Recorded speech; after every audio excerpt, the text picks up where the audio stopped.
बोलो जुबान केसरी। केसरिया से मन जोगी हुआ रे, दिल झूमे देखो मतवारा हुआ रे। केसरिया से मन जोगी हुआ। हर पल मनाओ केसरी त्योहार। विमल, बोलो जुबान केसरी। केसरिया से मन जोगी हुआ रे, दिल झूमे। नमस्कार, स्वागत है आपका रिपब्लिक भारत पर। मैं हूं आपके साथ अनामिका सिंह काली। रात के 10 बज रहे हैं और ये वक्त है आपको खबरों के पीछे की खबर देने का, यानी खबर ही नहीं, उसकी पूरी पड़ताल। शुरुआत करते हैं। क्या आपने देखा कि बिहार में एसआईआर के बाद आए चुनावी नतीजों ने देश भर के विपक्षी दलों की नींदें उड़ा कर रख दी है। सबसे ज्यादा टेंशन में ममता बनर्जी हैं और यूपी में अखिलेश यादव। दिल्ली में चुनाव आयोग और टीएमसी के प्रतिनिधि मंडल के बीच आज 2 घंटे बैठक चली है, लेकिन इस बैठक में क्या हुआ है बताएंगे आपको। इसके बाद बात करेंगे यूपी में अखिलेश यादव की, जो थोड़ी देर से जागे हैं, लेकिन हम ऐसा क्यों कह रहे हैं बताएंगे आपको। इसके बाद बात करेंगे कांग्रेस की, जहां हलचल मची हुई है। कर्नाटक में कला खुलकर सामने आ गई है। कुर्सी को लेकर सिद्धारमैया और डीके शिव कुमार के बीच खींचतान चरम पर आ गई है, जिसने दिल्ली के नेताओं को टेंशन में डाल दिया है। इसके बाद करेंगे बात असम की। असम विधानसभा में मुख्यमंत्री हिमंता बिस्वा शर्मा ने बहुविवाह को अपराध घोषित करने वाला कानून पेश कर दिया, जो सदन में बिना किसी विरोध के ही सर्वसहमति से पास हो गया। इस बिल में खास क्या है ये भी समझाएंगे आपको, लेकिन सबसे पहले बात करेंगे टीएमसी की। देश की अगर बात की जाए 12 राज्यों की, तो 12 राज्यों में वैसे तो एसआईआर की प्रक्रिया लगातार जारी है, लेकिन सबसे ज्यादा टेंशन में अखिलेश यादव है। और अखिलेश यादव से भी ज्यादा अगर कोई टेंशन में है तो वो है पश्चिम बंगाल की मुख्यमंत्री ममता बनर्जी। ममता ने पहले तो पैदल मार्च कर चुनाव आयोग के साथ साथ बीजेपी को कई धमकियां दे दी, चेतावनी भी जारी कर दी। लेकिन देश भर में एसआईआर को लेकर जारी विवाद के बीच टीएमसी के 10 सांसदों का डेलीगेशन आज शुक्रवार को दिल्ली में चुनाव आयोग से मिलने के लिए पहुंचा। सांसदों और चुनाव आयुक्त के बीच करीब 2 घंटे तक मुलाकात चली। इस बैठक में देश के अलग अलग राज्यों में हुए बीएलओ की मौत का मुद्दा उठाया गया। टीएमसी का दावा है कि ये मौतें एसआईआर की वजह से हुई हैं। हालांकि चुनाव आयोग ने टीएमसी के दावों को खारिज कर दिया है, लेकिन बंगाल से लेकर यूपी तक चर्चा अगर किसी चीज की है, किसी बात की है, किसी मुद्दे की है, तो वो है सिर्फ एसआईआर। ऐसा क्यों, दिखाते हैं आपको।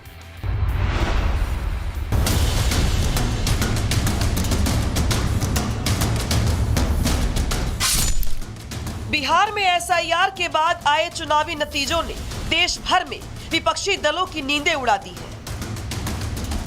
एसआईआर से इस समय देश भर के विपक्षी दलों में मानो हाहाकार मचा है। अगर कोई सबसे ज्यादा डरा है तो वो है ममता बनर्जी, क्योंकि बिहार के बाद पश्चिम बंगाल में सबसे पहला चुनाव होना है और इसीलिए ममता को डर सता रहा है कि उनके वोटर्स के नाम कहीं काट ना दिए जाएं। जबकि पश्चिम बंगाल में टीएमसी की ही सरकार है।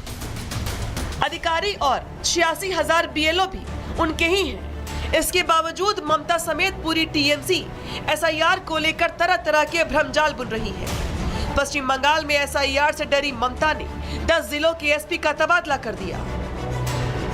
पश्चिम बंगाल में टीएमसी इस समय बीएलओस के सुसाइड के मुद्दे को भी जोर शोर से उठा रही है। दिल्ली में चुनाव आयोग और टीएमसी के प्रतिनिधि मंडल के बीच 2 घंटे तक चली बैठक में ये मुद्दा छाया रहा। इस दौरान टीएमसी ने चुनाव आयोग को 40 मृत लोगों की सूची पेश की है। टीएमसी का दावा था कि ये मौतें सीधे एसआईआर प्रक्रिया से जुड़ी हैं। इन 40 मृतकों में से 17-18 नाम बीएलओस के थे, लेकिन इलेक्शन कमीशन ने इन्हें आरोप बताकर खारिज कर दिया, जिससे टीएमसी के नेताओं का सारा प्लान धरा का धरा रह गया। टीएमसी ने चुनाव आयोग के सामने 5 और सवाल उठाए हैं। टीएमसी का पहला सवाल ये कि एसआईआर किसके लिए? अगर ये घुसपैठियों के लिए है तो सिर्फ बंगाल में क्यों?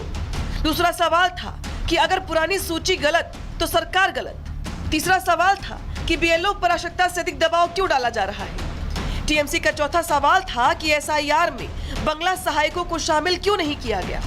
इससे प्रक्रिया तेज हो सकती है। और आखिरी सवाल था कि बंगाल में बिहार मॉडल क्यों? क्या बंगाल में भी वोटर कार्ड होते हुए वोट न देने जैसे हालात लाने की कोशिश की जा रही है? टीएमसी का दावा है कि चुनाव आयोग ने उनके किसी भी मुद्दे का या सवालों का जवाब नहीं दिया। एसआईआर को लेकर पश्चिम बंगाल का हाल देखने लायक है। बंगाल पहला ऐसा राज्य है जहां दोनों ही तरफ से एसआईआर में गड़बड़ी के आरोप लगाए जा रहे हैं। टीएमसी, बीजेपी और चुनाव आयोग पर एसआईआर के बहाने अपने समर्थकों का वोट काटने और बीएलओ की सुसाइड के पीछे अतिरिक्त दबाव का आरोप लगा रही है, तो वही बीजेपी बंगाल सरकार पर बीएलओस को धमकाने का आरोप लगा रही है।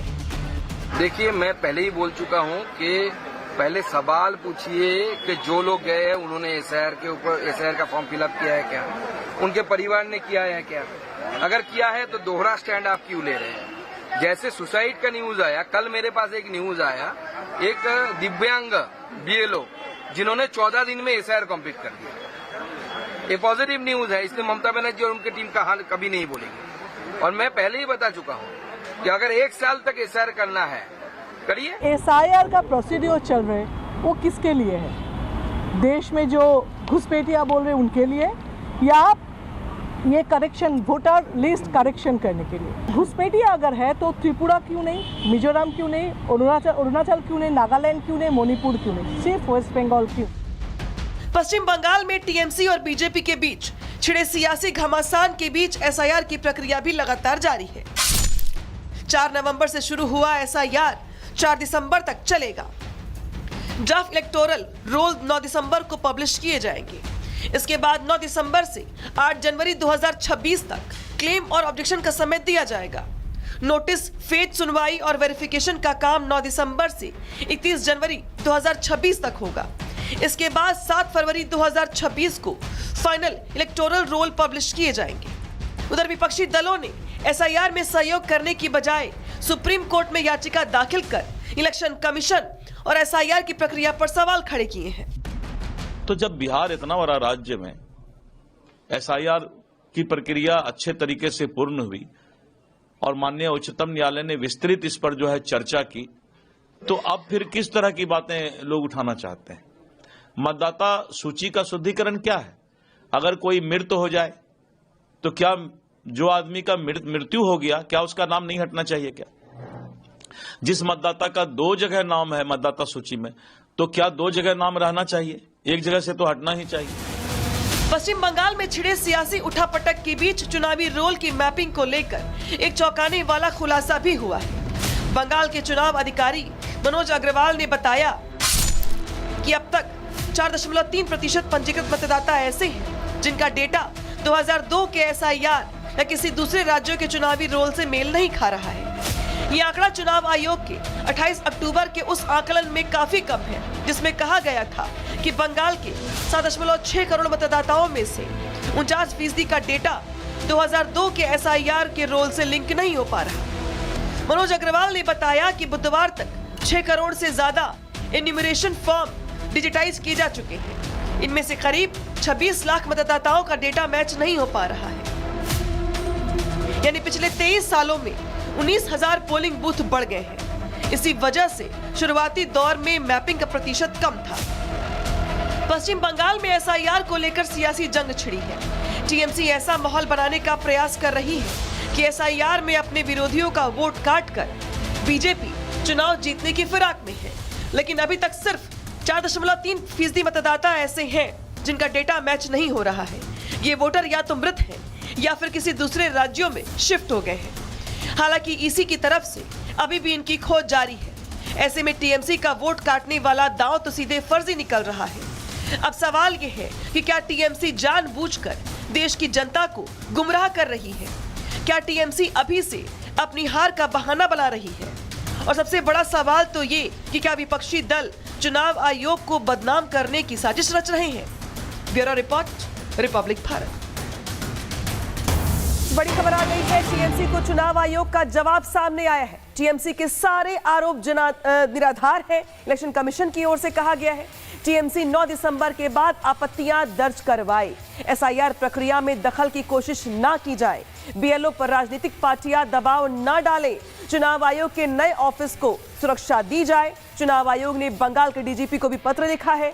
बीएलओ और पुल अधिकारियों की सुरक्षा को लेकर यह पत्र लिखा गया है। तो देखिए, जिस तरीके से आज टीएमसी के डेलीगेशन ने इलेक्शन कमीशन से मुलाकात की, 2 घंटे तक की बैठक चलती रही। ही तमाम आरोप लगाए गए, तमाम मुद्दे उठाए गए। हालांकि अब इलेक्शन कमीशन की ओर से यहां पर टीएमसी को जवाब दिया गया है, साथ ही साथ डीजीपी को बंगाल के पत्र लिखा गया है और जो बीएलओ हैं उनकी सुरक्षा को लेकर यहां पर चिंता जाहिर की गई है। सुरक्षा को लेकर निर्देश भी दिए गए हैं। बढ़ते खबरों में आगे, ममता बनर्जी के बाद अगर एसआईआर को लेकर सबसे ज्यादा कोई और डरा हुआ है तो वो है अखिलेश यादव। एसआईआर प्रक्रिया में अब सिर्फ 6 दिन बचे हुए हैं। ऐसे में समाजवादी पार्टी के मुखिया अखिलेश यादव ने कल अपना एसआईआर फॉर्म भरकर बीएलओ को सौंप दिया था। उसके अगले ही दिन अखिलेश ने पार्टी के वरिष्ठ नेताओं को जिलेवार प्रभार की जिम्मेदारी सौंप दी है। अब सवाल यह है कि जब यूपी में एसआईआर की प्रक्रिया का आखिरी पड़ाव चल रहा है तो सपा के ये नेता कितना काम कर पाएंगे।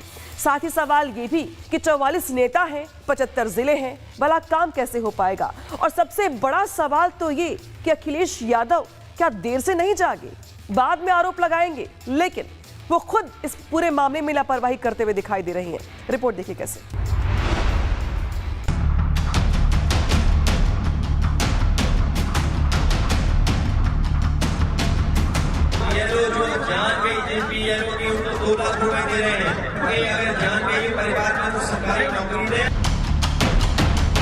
हमारे देश में एक कहावत है, देर कर दी हुजूर आते आते। ये कहावत अखिलेश यादव पर इस समय बिल्कुल ठीक बैठ रही है, क्योंकि अखिलेश यादव पूरे महीने एसआईआर का विरोध करते रहे, लेकिन एसआईआर खत्म होने से 6 दिन पहले उनकी नींद टूटी है। अखिलेश ने एसआईआर प्रक्रिया पर नजरें बनाए रखने के लिए अपने 44 दिग्गजों को मैदान में उतारा है। सपा ने नेताओं को अलग अलग जिलों की जिम्मेदारी सौंपी है, लेकिन सवाल ये है कि एसआईआर के अंतिम दौर में सपा अपनी नेताओं को उतारकर यूपी का सियासी दुर्ग बचा पाएगी। आखिर 4 नवंबर को जब एसआईआर की प्रक्रिया शुरू हुई तो अखिलेश ने अपनी टीम को मैदान में भला क्यों नहीं उतारा। अखिलेश यादव एसआईआर का विरोध कर रहे हैं। एसआईआर वैलिड वोटर के लिए है, जो स्वर्ग में है वो तो नहीं वोटर बने रह सकते और बांग्लादेशी भी वोटर नहीं रह सकते। ये भी ममता बनर्जी की तरह वोट बैंक की सियासत को साधने के लिए अखिलेश यादव इस तरह की बयानबाजी कर रहे हैं। अखिलेश यादव पूरे महीने एसआईआर पर सवाल खड़े करते रहे, चुनाव आयोग पर वोट चोरी की साजिश का आरोप लगाते रहे, जनता में एसआईआर को लेकर भ्रम फैलाते रहे, लेकिन कल उन्होंने खुद अपना एसआईआर फॉर्म भरकर बीएलओ को सौंप दिया। अब सवाल यह है कि जिन लोगों ने अखिलेश यादव के झांसे में आकर अपना फॉर्म नहीं भरा, उनकी जिम्मेदारी आखिर कौन लेगा। क्या एसआईआर पर सवाल खड़े करने वाले अखिलेश यादव चुनाव आयोग से माफी मांगेंगे? क्या अखिलेश यादव ने जानबूझकर जनता के बीच झूठा नैरेटिव फैलाया? क्या अखिलेश का एसआईआर विरोध महज एक सियासी एजेंडा है? अखिलेश यादव खुद तो अपना एसआईआर फॉर्म भर चुके हैं, लेकिन यूपी में अपनी सियासी जमीन को बचाने के लिए जनता को कैसे गुमराह कर रहे हैं, ये आप सोच भी नहीं सकते हैं। अखिलेश ने इलेक्शन कमीशन और बीजेपी को बदनाम करने के लिए एसआईआर को लेकर एक नया नैरेटिव गढ़ दिया। अखिलेश यादव ने सोशल मीडिया पर एक वीडियो पोस्ट किया। सबसे पहले आप इस वीडियो को एक बार सुन लीजिए। ये देखिए, ये खड़े हैं नगर पालिका द्वारा सफाई कर्मी जो हमारे यहाँ करते हैं, ये सफाई कर्मी यहाँ लगाए गए हैं। ये एक सफाई कर्मी कोई काम कैसे करेंगे, सफाई कर्मी देखिए ये खड़े और ये सफाई कर्मी, ये हमारे बूथ पे सिखाना 302 पर। अखिलेश के इस वीडियो में सपा के पीडीए प्रहरी का बैनर दिखाई दे रहा है। ऐसा लग रहा है कि सपा के कुछ लोग एसआईआर में लोगों का सहयोग कर रही हैं। यहाँ तक तो ठीक है, लेकिन अखिलेश ने इस वीडियो की ठीक नीचे एक डरावनी बात लिखी। उन्होंने लोगों को डराने के लिए लिखा कि ये लोकतंत्र के साथ धोखाधड़ी है, जनता जागरूक हो, आज वोट काटा जा रहा है, कल को खेत, जमीन, मकान, राशन और फिर आरक्षण से नाम काटा जाएगा। फिर बात खातों और मध्य वर्ग तक लाकर पहुंच गई। जरा सोचिए कि अखिलेश यादव की इस बात का भला आम लोगों पर क्या असर पड़ेगा। लेकिन अखिलेश यादव यही नहीं रुके, उन्होंने आगे लिखा कि ये देशवासियों के खिलाफ एक बहुत बड़ी साजिश है जो अंग्रेजों की गुलामी से भी खराब स्थिति में ले जाएगी। ये समय जागने का है और एक एक वोट बचाने का है। अखिलेश यादव ने विपक्ष के साथ एनडीए के सहयोगी दलों से भी अपील की। उन्होंने लिखा कि हमारी सभी विपक्षी दलों और यहाँ तक कि एनडीए के सभी सहयोगी दलों से अपील है कि एकजुट हो और भाजपा के इस महाषड्यंत्र का पर्दाफाश करे। जो दल भाजपा को अपना सहयोगी मान रहे हैं, सबसे पहले भाजपा उन्हीं का खात्मा करेगी। इसीलिए हमारी प्रत्येक देशवासी से अपील है कि सारे काम छोड़कर एसआईआर की घपलेबाजी को रोकें। भाजपा के संगी साथी और भाजपा सरकार की तिकड़ी, इसी के साथ चुनाव आयोग के कुछ भ्रष्ट लोग पूरी चुनावी व्यवस्था का अपहरण कर रहे हैं। अखिलेश यादव के इस पोस्ट में उनकी छटपटाहट और डर साफ दिखाई दे रहा है। उधर बीजेपी ने अखिलेश पर प्रहार किया और फर्जी वोट हटाने की बात कही। समाजवादी पार्टी का और श्री अखिलेश यादव जी का और सफाई परिवार का राजनीतिक भविष्य अंधकारमय हो गया है। इसलिए बौखलाहट में और बिहार में जाकर के भाषण दिए थे कि हम अवध जीत के आए हैं और मगध में हराएंगे। ऐसा वहाँ जब भाषण दिए तो अहंकार को सीता मैया ने ऐसा उनको सबक सिखाया कि मगध भी हार करके आए हैं जहाँ जहाँ प्रचार करने गए। अवध और यूपी भी अब 2027 में बुरी तरीके से हारेंगे। अखिलेश यादव एसआईआर को लेकर कितने असहज हैं, ये तो आप समझ ही गए होंगे। लेकिन चुनाव आयोग एसआईआर संपन्न करवाने के लिए कितनी शिद्दत से लगा है, उसकी एक झलक भी आपको दिखाते हैं।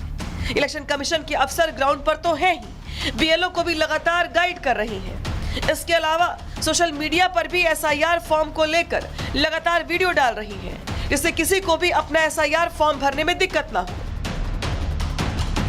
यूपी में 2027 में चुनाव होने हैं। अखिलेश यादव लगातार 2 बार से बीजेपी से मात खा रही है। ऐसे में अखिलेश की कोशिश है कि किसी तरह से वो सत्ता में वापसी करे।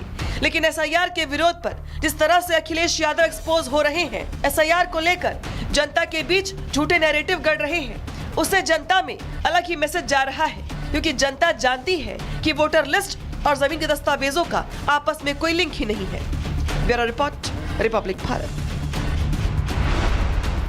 दरअसल अखिलेश यादव इसलिए भी डरे हुए हैं क्योंकि बिहार के चुनाव में अखिलेश यादव ने कई सीटों पर प्रचार किया था, लेकिन वहां पर भी आरजेडी को हार का सामना करना पड़ा। और अब बिहार के नतीजों के बाद से सबसे ज्यादा बौखलाहट दिखाई दे रही है तो वो है ममता बनर्जी और अखिलेश यादव में। अखिलेश यादव ने अब नेताओं को काम पर लगा दिया है। हालांकि देखना यह होगा कि एसआईआर चूंकि अब खत्म होने वाला है तो अखिलेश यादव के हमले और उनको जिस तरीके से एक आशंका है वो कब तक बरकरार रहती है। फिलहाल बढ़ते हैं खबरों में आगे और अब बात करते हैं कर्नाटक की। कर्नाटक में सीएम की कुर्सी का संकट गहराता ही जा रहा है।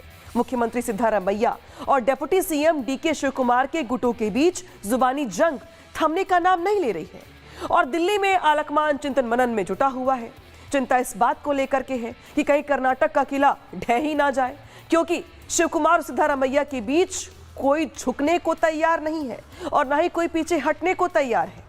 ऐसे में ये तो साफ हो गया है कि अब फैसला बेंगलुरु से नहीं, दिल्ली के कांग्रेस हाईकमान के दरबार से होगा। लेकिन सवाल ये भी है कि आखिर पूरा बवाल क्या है और क्या ये सुलझ पाएगा या फिर नहीं। समझाते हैं आपको रिपोर्ट में।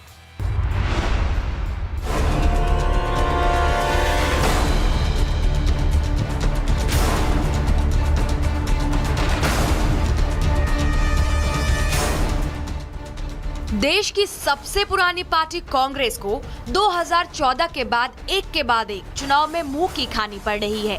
बिहार चुनाव में सुपड़ा साफ होने से मिले झटके से पार्टी उबर नहीं पाई थी कि कर्नाटक की कलह सामने आ गई। कुर्सी को लेकर सिद्धारमैया और डीके शिवकुमार के बीच खींचतान चरम पर आ गई है। बेंगलुरु से लेकर दिल्ली तक सियासी हलचल तेज है। दोनों धड़े हाईकमान को अपनी ताकत दिखा रहे हैं। कांग्रेस अध्यक्ष मल्लिकार्जुन खड़गे ने भी अब मान लिया है कि कांग्रेस की सियासत में कुछ भी ठीक नहीं चल रहा है।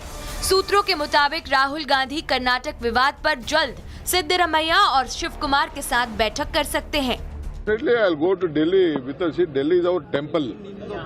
Delhi is our temple. We have to go there. All of us are without Delhi, nothing can go. Congress party is a party with a big history, and always Delhi will guide us. We may rule here. Ultimately, we have a policy contained to the whatever the policies of the Congress party and the constitution. We have to work by that. So we will go to Delhi whenever they call me and the party leaders, including my chief minister, we will go there. Karnataka में CM की कुर्सी की दावेदारी कर रहे deputy CM DK Shivkumar ने अपने x handle पर तस्वीर पोस्ट की और लिखा कि अपना वचन निभाना दुनिया की सबसे बड़ी ताकत है, चाहे वो कोई जज हो, राष्ट्रपति हो या कोई और, यहाँ तक कि खुद मैं भी। सभी को अपने कहे पर अमल करना चाहिए। वचन की शक्ति ही विश्व शक्ति है। डीके शिव कुमार के पोस्ट के कुछ ही घंटों बाद मुख्यमंत्री सिद्धरमैया ने भी एक्स पर लिख डाला, शब्दों में तब तक कोई शक्ति नहीं होती जब तक कि वो लोगों के लिए बेहतर दुनिया ना बनाए। कर्नाटक के प्रति वचन हमारा कोई नारा नहीं है। अब शब्दों की इस लड़ाई के बीच में ये बात तो साफ है कि न सिद्धरमैया कुर्सी छोड़ना चाहते हैं और न ही डीके शिव कुमार मानने वाले हैं। बीजेपी इस आपसी फूट और कलह पर चटकारे लेकर मजे ले रही है।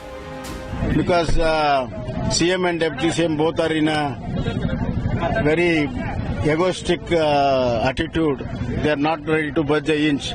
Therefore, the High Command is compelled to think of the other alternative. So, in this context, a dark horse might emerge in the state. Congress सूत्रों का कहना है कि अगले 1 से 2 दिनों में सिद्धरमैया और डीके को दिल्ली तलब किया जा सकता है। दोनों नेताओं की लड़ाई में तीसरे विकल्प का विचार भी किया जा रहा है।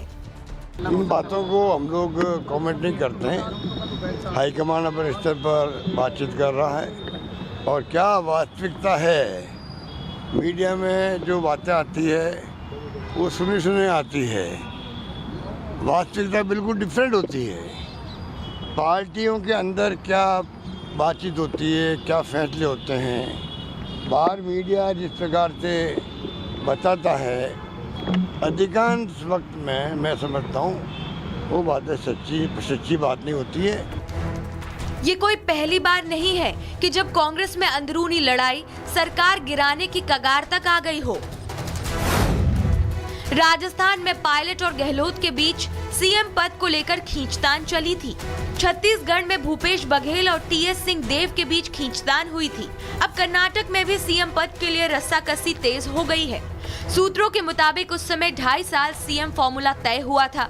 अब सिद्धरमैया अपनी कुर्सी छोड़ने के लिए तैयार नहीं है। कर्नाटक एकमात्र ऐसा बड़ा राज्य है जहां कांग्रेस की सरकार है। डीके के तेवर देखकर तय है कि वो अब की बार सरेंडर नहीं करेंगे। अगर कांग्रेस ने उनकी बात नहीं मानी तो पार्टी तोड़ने तक बात जा सकती है। ऐसा हुआ तो कर्नाटक को कांग्रेस से मुक्त होने में ज्यादा वक्त नहीं लगेगा। Bureau report, Republic Bharat. Karnataka में जब सरकार का गठन हुआ था तब भी कुछ ऐसी उठापटक दिखाई दी थी। तब आलाकमान की ओर से ये मसला सुलझा लिया गया था, लेकिन समय समय पे बयानबाजी होती रही और आज हालात यहाँ पर ये हो गए हैं कि जब 2 नेता कर्नाटका के आमने सामने हैं और अब लड़ाई दिल्ली दरबार तक पहुंच गई है। देखना यह होगा कि इसे सुलझाया कैसे जाता है। या रुक रहे हैं ब्रेक के लिए। ब्रेक के बाद भी खबरें लगातार जारी हैं। ब्रेक के बाद एक बार फिर स्वागत है। खबरों की शुरुआत करेंगे और अब बात करेंगे असम की। असम के मुख्यमंत्री हिमंता बिस्वा शर्मा ने मंगलवार को विधानसभा में बहुविवाह पर प्रतिबंध लगाने वाला एक विधेयक पेश किया, जो विधानसभा में सर्वसहमति से पास कर दिया गया। यानी बिल को विधानसभा में बिल्कुल विरोध का सामना नहीं करना पड़ा। लेकिन बिल के पास होने के साथ ही एक गैंग ऐसा है जो एक्टिव हो गया है। ये तुष्टिकरण गैंग इस बिल के खिलाफ बयानबाजी कर रहा है और बिल को गलत ठहरा रहा है। कौन है ये लोग और क्यों इस पे बयानबाजी हो रही है, दिखाते हैं आपको रिपोर्ट में।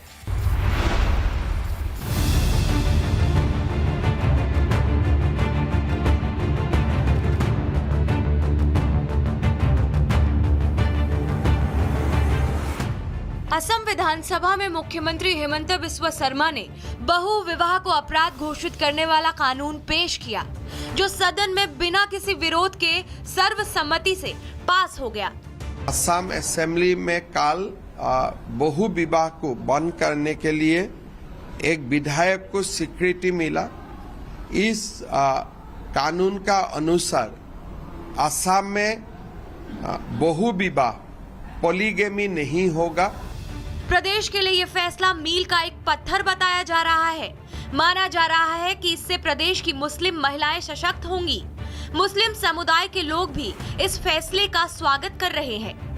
एक और बिल का स्वागत खुले दिल से किया जा रहा है, वहीं एक तबका ऐसा भी है जिससे ये बिल रास नहीं आ रहा, जिसका आरोप है कि ये बिल समुदाय विशेष के लोगों को टारगेट करने के लिए लाया गया है। पॉलीगमी के व्यक्तिगत अगर आप माने तो मैं भी उसके कोई साथ नहीं हूँ। कुछ धर्म हैं जो इसको अलाउ करते हैं और मेरा ये कि इस पर हर धर्म से बात कर उनसे चर्चा करनी चाहिए, क्योंकि जो सिविल लॉज हैं हमारे यहाँ, सिविल लॉज आप किसी पे इम्पोज नहीं कर सकते। आप करेंगे भी। अब जैसे मैं आपसे बताऊं, हमारे यहाँ डाउरी के खिलाफ एक्ट है, आप किसी शादी में चले जाइए, डाउरी का बल्कि डिस्प्ले होता है हमारे यहाँ तो, और बड़ा क्या कहते हैं, बड़ा भद्दा डिस्प्ले होता है, गाड़ियों में रिबन लग के खड़े रहते हैं। किसी के सगाई में चले जाइए, लाखों का दिन, आजकल वो उसको डाउरी नहीं कहते हैं, कन्या धन्य पता नहीं क्या कहने लगे हैं। बात तो वही है। पहले वो घुसपैठिए चिल्लाते रहे, फिर केंद्र से उनको डांट पड़ी, तुम घुसपैठिए चिल्लाते हो और गृह मंत्रालय के ऊपर उंगली उठती है, क्योंकि गृह मंत्रालय उन्हीं के हाथ में है, तो घुसपैठिए बंद कर दिया है। तो हिंदू मुसलमान अब चल नहीं रहा है, तो पॉलीगैमी लेके चले आओ। आपको बताते हैं कि बहु विवाह के खिलाफ जो बिल लाया गया है वो कहता क्या है। बहु विवाह को अब असम में अपराध माना जाएगा। इसका उल्लंघन करने वाले को 7 साल की सजा होगी। पुरानी शादी छिपाकर दूसरी शादी करने पर भी 10 साल की जेल होगी। विवाह की रस्म करने वाले पंडित या काजी को भी सजा दी जाएगी। पीड़ित महिला को मुआवजा और संरक्षण का भी प्रावधान है। बहु विवाह के दोषी पाए जाने वालों को सरकारी नौकरियों, योजनाओं, चुनावी अधिकार से भी वंचित किया जाएगा। इन सब बातों से ये साफ होता है कि असम सरकार का ये फैसला महिलाओं के पक्ष में है और उन्हें सशक्त बनाने के लिए है। फिर ये कौन सा तुष्टीकरण गैंग है जो इस फैसले को गलत ठहराने के लिए आवाज बुलंद करने की कोशिश कर रहा है? ऐसा इसलिए हो रहा है क्योंकि विपक्ष को किसी न किसी तरह से अपना दबदबा कायम रखने के लिए नैरेटिव चाहिए। मुसलमान विपक्ष का एक बड़ा वोट बैंक है। ऐसे में कांग्रेस और समाजवादी पार्टी बिल के खिलाफ बयानबाजी करके तुष्टीकरण की राजनीति करना चाह रही है। ये वही विरोधी लॉबी है जो हर सुधार पर सवाल उठाती है, कभी 3 तलाक पर, कभी यूसीसी पर, तो अब बहु विवाह पर रोक पर। ये वही तुष्टीकरण गैंग है जिसकी राजनीतिक जमीन अब खिसकती जा रही है। सवाल ये है कि आखिर कब तक अपने वोट बैंक के लिए विपक्ष अपनी ओछी राजनीति करके बयानबाजी करेगा, वो भी ऐसी बयानबाजी जो समाज के बिल्कुल खिलाफ साबित होती है। Bureau report, Republic Bharat. और अब बढ़ते हैं खबरों में आगे। आपने साल 2012 में रिलीज हुई फिल्म ओ माय गॉड जरूर देखी होगी या उसके बारे में सुना होगा। मूवी में कचहरी के अंदर भगवान के खिलाफ मुकदमा चलाया जाता है। अब ऐसा ही एक मामला रियल लाइफ में राजस्थान से सामने आया है। यहाँ जयपुर विकास प्राधिकरण ने एक मामले में सीधे भगवान भोलेनाथ को ही नोटिस भेज दिया और 7 दिन के अंदर जवाब भी मांग लिया। अब इस नोटिस को लेकर हिंदू संगठन जो है वो गुस्से में है। हालांकि इस मामले को लेकर के अब जिस तरीके से राजनीति हो रही है, मामला यहां तक पहुंच गया है, जो अधिकारी जिन्होंने नोटिस भेजा था उनको भी कार्रवाई करने की यहां पे मांग की जा रही है। पूरा मामला क्या है, रिपोर्ट में दिखाते हैं।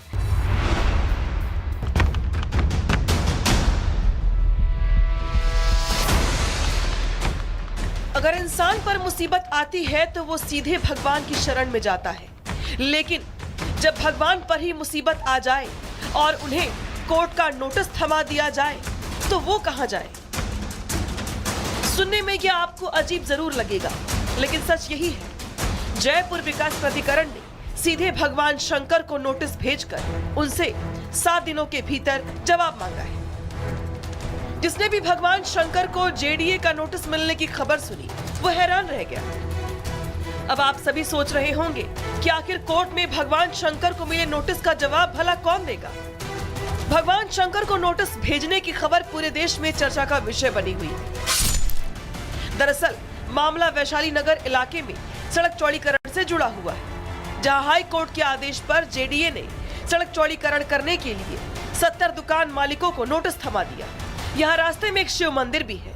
मंदिर की बाउंड्री वॉल को सड़क सीमा में 1.59 मीटर तक अतिक्रमण माना गया है। जेडीए के अफसर अरुण पुनिया ने मंदिर की दीवार हटाने के लिए भगवान शंकर को नोटिस जारी कर उसे मंदिर की दीवार पे ही चिपका दिया।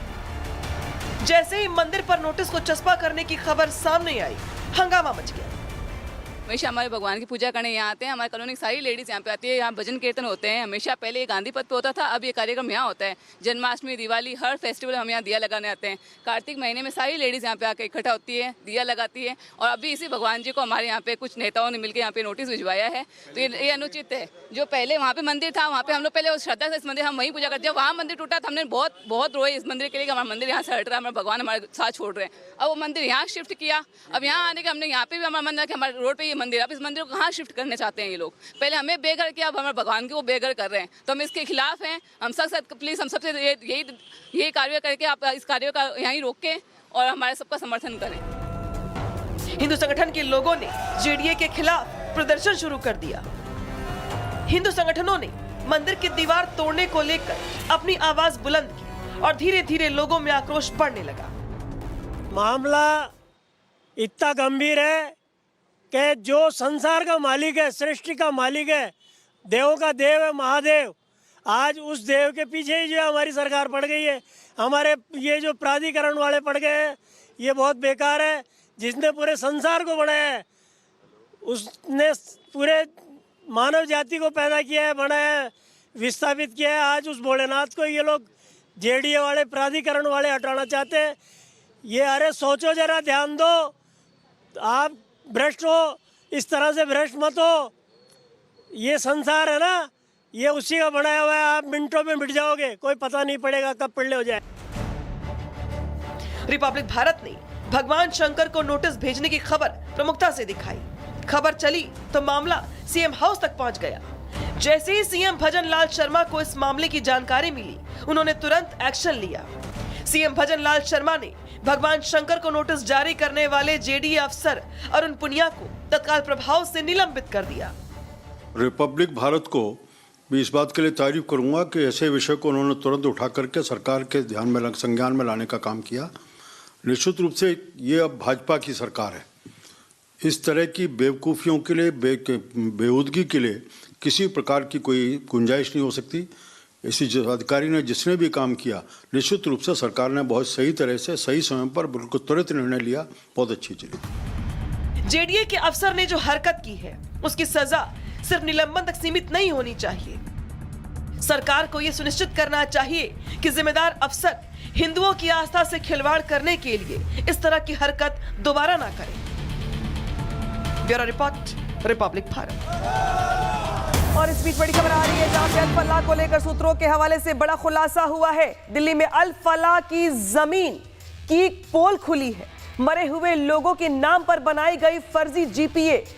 अल फलाह से जुड़े फाउंडेशन ने खरीदी जमीन, ये भी जानकारी निकल के सामने आ रही है। चेयरमैन जवाद सिद्दीकी से जुड़ा है फाउंडेशन और ईडी की जांच में जमीन सौदे का खुलासा हुआ है। तो ये जानकारी निकल के सामने आई है कि मरे हुए लोगों के नाम पर बनाई गई फर्जी जीपीए। देखिए यहाँ पे जवाद सिद्दीकी के से जुड़ा हुआ ये फाउंडेशन और यहाँ पे जमीन में किस तरीके से फर्जीवाड़ा किया गया। और अब बढ़ते खबरों में आगे और अब बात करते हैं टीएमसी की। पश्चिम बंगाल में टीएमसी का एसआईआर विवाद तो चल ही रहा था, लेकिन इस बीच टीएमसी ने एक और नया बखेड़ा शुरू कर दिया है। ये बवाल है बाबरी मस्जिद को लेकर। दरअसल टीएमसी के विधायक और ममता के चहेते हुमायूं कबीर ने कहा है कि वो बंगाल में बाबरी मस्जिद बनवाएंगे और अगर उनके बीच में कोई भी आया तो वो खुद शहीद हो जाएंगे। लेकिन इस बयान में उन्होंने हिंदुओं को धमकी दी है, जिससे राज्य में बीजेपी टीएमसी के ऊपर हमलावर है। अब किस तरीके से इस मुद्दे को लेके, इस बयान को लेके बंगाल की सियासत गरमाई है, दिखाते हैं।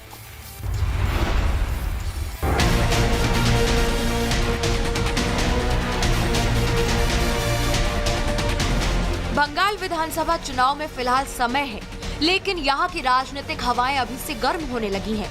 तृणमूल कांग्रेस के विधायक हुमायूं कबीर ने पश्चिम बंगाल में बाबरी मस्जिद बनाने की घोषणा करके और भड़काऊ बयान देकर एक बड़ा राजनीतिक विवाद खड़ा कर दिया है। इससे पहले हुमायूं कबीर कह चुके थे कि वो बंगाल में बाबरी मस्जिद बनाएंगे, लेकिन अब बंगाल बीजेपी ने एक वीडियो जारी किया है। जारी किए गए वायरल वीडियो के अनुसार कबीर ने धमकी दी है कि जो कोई भी उन्हें रोकने की कोशिश करेगा उसे गंभीर परिणाम भुगतने होंगे। वो अप्रत्यक्ष रूप से मरने मारने की धमकी देते नजर आ रहे हैं।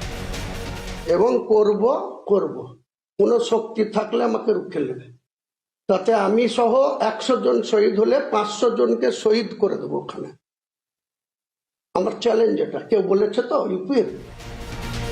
अपने इस विवादित वीडियो में हुमायूं कबीर साफ कहते हुए दिख रहे हैं कि अगर उन्हें रोकने की कोशिश की गई तो वो शहीद हो जाएंगे और अगर उनके 100 लोग मारे गए तो वो 500 लोगों को अपने साथ लेकर जाएंगे।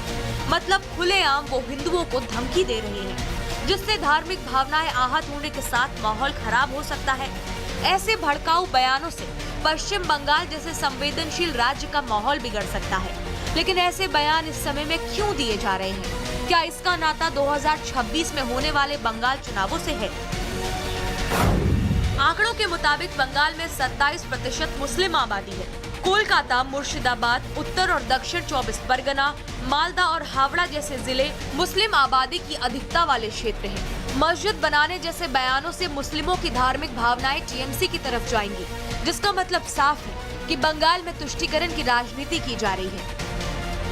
हुमायूं कबीर का बयान सामने आने के बाद बीजेपी ने टीएमसी को पूरी तरह से घेर लिया है। बीजेपी ने एक ट्वीट किया जिसके जरिए हुमायूं कबीर पर निशाना साधा। बीजेपी नेता शुवेंदु अधिकारी भी टीएमसी पर खूब बरसे। इसके ऊपर कार्रवाई होना चाहिए। वो टीएमसी का अभी भी एमएलए है, टीएमसी का लीडर है और उन्होंने अपने धर्म और रक्षा करने का बात तो नहीं बोल रहा है, सीधा सुप्रीम कोर्ट को चैलेंज कर रहा है। ये जो कंट्रोवर्शियल इशू था, फाइनली सुप्रीम कोर्ट का जजमेंट का बाद रिजॉल्व हुआ। ये अटैक जो कर रहा है हुमायूं जी, ये हिंदू लोग को डरा रहा है और संविधान को चैलेंज कर रहा है, सुप्रीम कोर्ट को चैलेंज कर रहा है। खूब खतरनाक बात। ममता बनर्जी के चहेते और टीएमसी नेता हुमायूं कबीर का बयान महज एक राजनीतिक बयानबाजी नहीं, बल्कि पश्चिम बंगाल की गहरी होती तुष्टीकरण की राजनीति का एक खतरनाक प्रतिरूप है। एक विधायक सरेआम कानून और व्यवस्था की धज्जियां उड़ाते हुए धमकियां दे रहा है, जिससे साफ होता है कि अपने राजनीतिक स्वार्थ के लिए टीएमसी किसी भी हद तक जा सकती है। Bureau report, Republic Bharat. दादी के केसरिया विमल, बोलो जुबान केसरी। केसरिया से मन जोगी हुआ रे, दिल झूमे देखो मतवारा हुआ रे। केसरिया से मन जोगी हुआ। हर पल मनाओ केसरी त्योहार। विमल, बोलो जुबान केसरी। केसरिया